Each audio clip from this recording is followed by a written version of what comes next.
पैल तोगे काऊ को कताहे शकुन गे माये सांगता है। पैल तोगे काऊ को कताहे शकुन गे माये सांगता है। पैल तोगे काऊ को कता है। उड उड रे काऊ तुझे सोन्याने मडवीन पाऊ।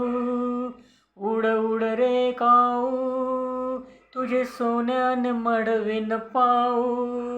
पाहुणे पंढरीराय घरा कै येती। पाहुणे पंढरीराय घरा कै येती।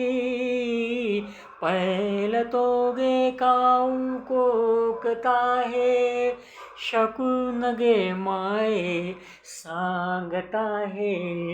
पैल तोगे काऊ को कता है।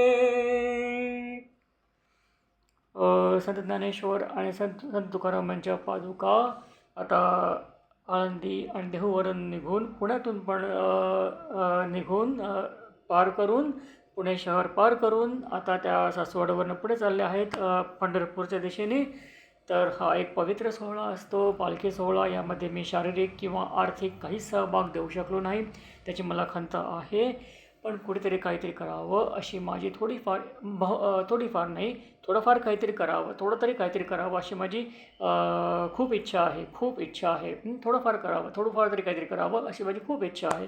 म्हणून मी हा प्रयास करतो आहे की आषाढी एकादशीपर्यंत संत तुकाराम, संत ज्ञानेश्वर, संत नामदेव, बहिणाबाई, ताटीचे अभंग असे अभंग जरा गोळा करून मी गायचा प्रयत्न करणार आहे. इतर काहीच नाही करणार आहे. मी या दिवसामध्ये ठरवून टाकले हिंदी गाणी, नंतर मराठी फिल्म सॉंग्स किंवा ते इंग्लिश गाणी वगैरे काही नाही करायचे मला.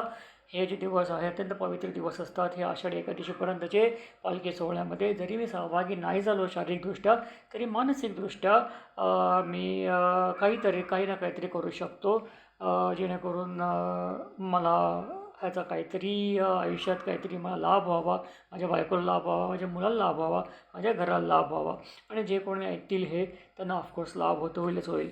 त्यामुळे माझे फक्त 5 सबस्क्राईब आहे. नवीन चॅनल सुरू केलं आहे मी, ह्याच्यात फक्त 5 सबस्क्रायबर्स आहेत. जास्त माझ्या काही अपेक्षा पण नाहीत. मी माझं कार्य करतो आहे आणि पुढे जातो आहे.